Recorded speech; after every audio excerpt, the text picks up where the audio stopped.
it took less than an hour. For you, it took about 25 years. Yep. The influences that Tom Gadd, Dave Legg, and Dave Kutulski had in your days as a player and now as a coach. Yeah, man, that's, did your research, impressive. Those are three of my guys. Starting with Coach Gadd. Coach Gadd was my head coach at Bucknell. His claim to fame was the fire ant defense in South Carolina in the 80s. Had one of the best defenses in the country in SEC for multiple years, and I had the opportunity to play for him as a defensive player. And I learned about toughness, I learned about grit, I learned about fundamentals. My time at Bucknell was the most successful in the history of the program, and that's because of Coach Gadd. So I learned a lot from him and miss him. He passed away way too early from cancer. But certainly a huge impact on my life and my coaching career. And then Coach Kodo, Coach Kutulski, and Coach Legg, two of my mentors that have helped me along the way. Really, both those guys got me into coaching. Didn't know I wanted to coach when I graduated from Bucknell. I knew I loved football, and Dave Legg got me a position at Christopher Newport University in Newport News, Virginia, and that was my first chance to do it and fell in love with coaching. So I owe the world to all three of those guys. In the back right, Tyler. Hey, how you doing today? Great. When we spoke with you at the tail end of spring camp, you gave us a little bit of a reflection on the three-man kicker competition, and you had mentioned that Chase, maybe taking some time to get a little more familiar on the new campus, and then maybe that pacing him a little bit behind the other two. How have you seen him handle the offseason in its entirety, and how would you kind of describe that competition to us now through two practices? Yeah, so that competition, we're in a really good spot right now. I'm pleased with the first 2 days of camp. Those three guys are really competing, and Chase is right there with them. He's found a groove. The spring was a little bit of a transition for him.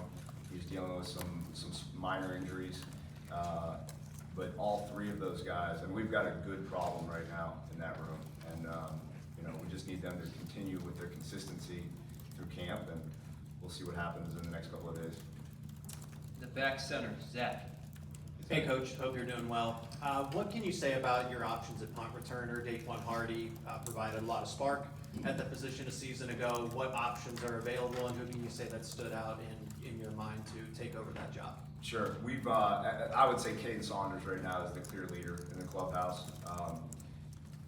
We showed the team a stat the other day that there were 199 muffed punts in college football last year.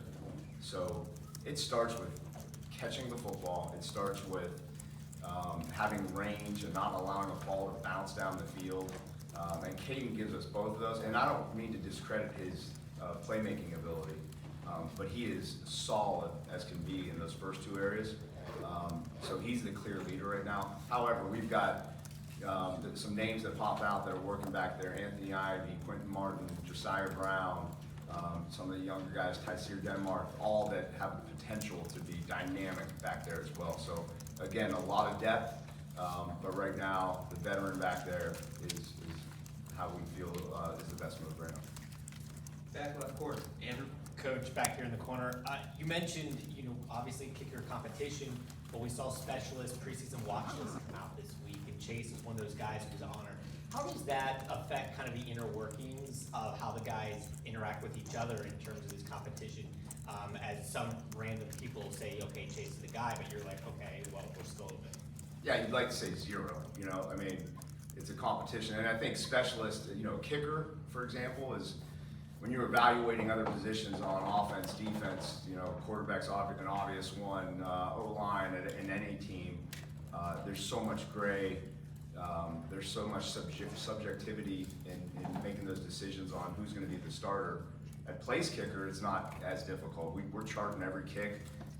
So those guys know that. They know that we're going to look at the data and see who's at the top, and if it's close, a guy that's a veteran, a guy that we feel like can handle the stress of the situations might get the nod.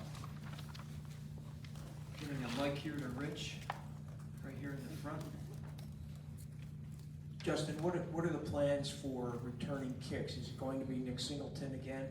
Yes, Nick's back there, similar to Caden, a veteran guy. However, again, we've got a good stable of young guys. Wouldn't be surprised to see some other guys back there, but Nick's got the lead right now. In the back here, Tyler.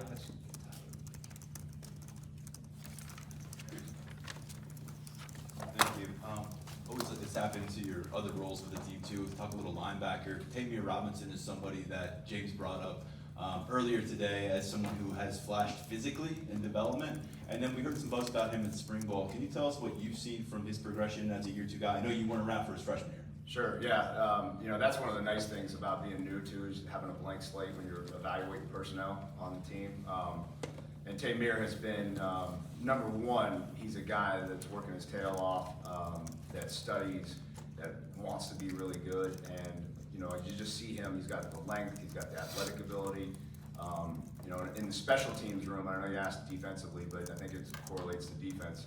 Two things we talk about all the time are capability and trust. Like, that's what we're looking for. You obviously gotta be capable and you gotta be trustworthy. And he's a guy that fits those two categories. He's long, he can run, he's physical, and he's working his tail off. So I see big things for him on special teams and on defense. Got time for one more question. Daniel, over here on the right. How you doing, Justin? Great. Over the past couple of years, the Penn State punt team has had some good bullets or gunners on the outside. A couple of those guys have moved on. Who stands out to you from that in that position early on? Yeah, that's a good question. Again, we've got, I just feel really good about our depth. If you think about all our corners and the depth in the corner room, I think that was discussed maybe with Coach Allen. That's been a bright spot at camp so far, and really that whole room is working at the bullet position. So you can name any of those guys, from Jalen Kimber to AC to Zion Tracy. All of those guys that we're looking at to step up in those roles.